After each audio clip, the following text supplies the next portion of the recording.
La noche del 21 de agosto de 2023, un silencio sepulcral se instaló en la vida de una familia sevillana, aunque ellos aún no eran conscientes. Esther Estepa era una mujer de 42 años llena de vitalidad, pero en un momento de fragilidad emocional, se encontraba a cientos de kilómetros de su hogar, en la ciudad costera de Gandía.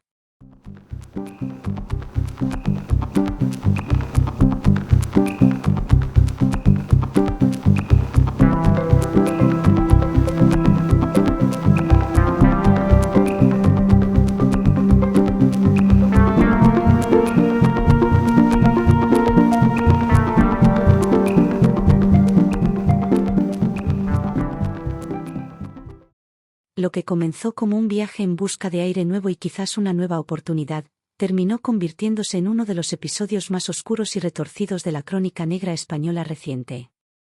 Esther era una mujer conocida por su sonrisa, pero aquel verano algo la inquietaba. Decidió viajar a la Comunidad Valenciana, un destino que prometía sol y descanso. Sin embargo, su camino se cruzó con el de Francisco José Jurado Morillo, un hombre que en las redes sociales, especialmente en TikTok, se hacía llamar El Ichi. Francisco no era un desconocido para los algoritmos, era un creador de contenido que proyectaba una imagen de hombre carismático, cercano y reflexivo. Pero tras esa fachada de luces y música de tendencia, se escondía un depredador que ya había dejado un rastro de sospechas en otros puntos de la geografía española. Aquel fatídico 21 de agosto, Esther fue vista por última vez en un restaurante de Gandía. No estaba sola. Compartía mesa con Francisco José y con una mujer llamada Ichaso, que se presentaba como pareja de este. Testigos y cámaras de seguridad confirmaron que los tres almorzaron con aparente normalidad. Fue la última vez que la voz de Esther fue escuchada por alguien que no fuera su verdugo. A partir de esa tarde, Esther Estepa dejó de existir físicamente para el mundo, pero su teléfono móvil inició una macabra danza digital dirigida por una mano extraña.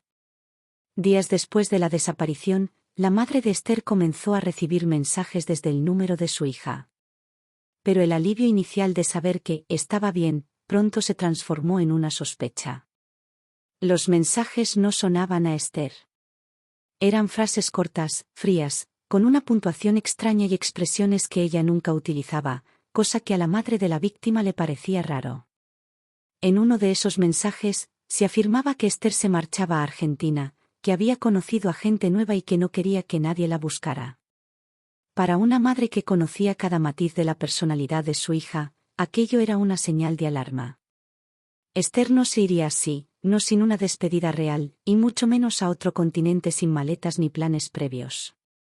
Lo que la familia estaba viviendo era un secuestro digital. Francisco José no solo había acabado con la vida de Esther, sino que estaba intentando suplantar su identidad para ganar tiempo, para alejar a la policía y para convencer al entorno de la víctima de que su ausencia era voluntaria. Sin embargo, en la era de la hiperconectividad, cada mensaje enviado es una coordenada y cada conexión a una antena de telefonía es un rastro imborrable. La Unidad de Delincuencia Especializada y Violenta, la UDEV, se hizo cargo del caso. Los investigadores pronto descubrieron una coincidencia técnica que desmoronaba cualquier coartada. Cada vez que el móvil de Esther enviaba un mensaje diciendo que estaba lejos, la señal se emitía desde la misma celda de telefonía donde se encontraba el móvil de Francisco José. El cazador y la presa, digitalmente, estaban en el mismo lugar. El análisis forense de los dispositivos reveló que Francisco había tomado el control total de la vida digital de Esther, revisando sus conversaciones y tratando de eliminar cualquier rastro que lo vinculara con ella. Pero el horror no terminaba en Gandía. A medida que la policía profundizaba en el perfil de El Ichi, emergió un pasado aterrador. Meses antes, en mayo de 2023, en la ciudad de Alicante, se había producido un hallazgo espantoso, restos humanos dentro de una maleta. Las investigaciones vincularon a Francisco José con aquel escenario. No era un asesino impulsivo, era un hombre que parecía moverse por la costa mediterránea dejando tras de sí un rastro de desapariciones y muertes. Se empezó a dibujar la figura de un asesino itinerante, alguien que utilizaba su movilidad y las aplicaciones de citas y redes sociales para captar a mujeres vulnerables, ganarse su confianza y luego hacerlas desaparecer.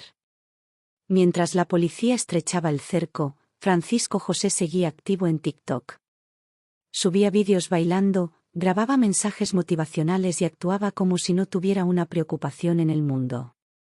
Esa desconexión entre su comportamiento público y sus actos privados revelaba una personalidad psicopática, carente de cualquier atisbo de remordimiento. Grababa contenido para sus seguidores mientras el cuerpo de Esther permanecía oculto y su familia se desesperaba. La búsqueda de Esther se centró en una zona de difícil acceso en Gandía, un área de cañares y vegetación densa cerca de donde se perdió su señal. Fue un trabajo extenuante para los agentes y los perros de búsqueda. Finalmente, el secreto que Francisco José intentó enterrar bajo capas de mentiras digitales salió a la luz. El hallazgo del cuerpo de Esther confirmó los peores miedos. La autopsia y las pruebas biológicas hablaron donde ella ya no podía, revelando una muerte violenta y un intento posterior de ocultación. El caso de Esther Estepa es un recordatorio brutal de los peligros que acechan en la modernidad. Francisco José Jurado Morillo pensó que las redes sociales serían su coartada perfecta, que el anonimato de la red y la facilidad para manipular la información le permitirían ser un asesino invisible. Pero no contó con la tenacidad de una familia que no se creyó sus mentiras y con una investigación policial que supo leer entre las líneas de los códigos y las señales de GPS. Hoy, Eli Chi se enfrenta a la justicia, no solo por Esther, sino por la sombra de otras víctimas que podrían haber caído en su red. Su historia es la de un depredador que entendió que, para matar a alguien en el siglo XXI, primero hay que intentar robarle su identidad digital. Pero al final, la verdad siempre deja una huella, y en el caso de Esther, esa huella fue el hilo del que tiró la justicia para atrapar al monstruo que se escondía tras una pantalla de móvil. Esta es la crónica de una vida robada y de un asesino que, a pesar de sus bailes y sus filtros, no pudo ocultar la oscuridad que llevaba dentro. La historia de Esther Estepa es un recordatorio brutal de que, a veces, el peligro más real se esconde tras la pantalla más brillante. Si este análisis te ha ayudado a entender mejor los riesgos de la era digital, o si simplemente crees que estas víctimas merecen que su historia sea contada con respeto y rigor, te invito a que te suscribas al canal y actives la campana de notificaciones. Tu apoyo es la única razón por la que podemos seguir investigando estos casos y dándoles la visibilidad que el ciclo de noticias rápidas suele olvidar. No te vayas sin dejar tu opinión en los comentarios. ¿Sentís que estamos realmente protegidos en las redes sociales después de conocer casos como este? Gracias por acompañarme en este viaje a las profundidades de la mente criminal. Nos vemos muy pronto, en el próximo caso.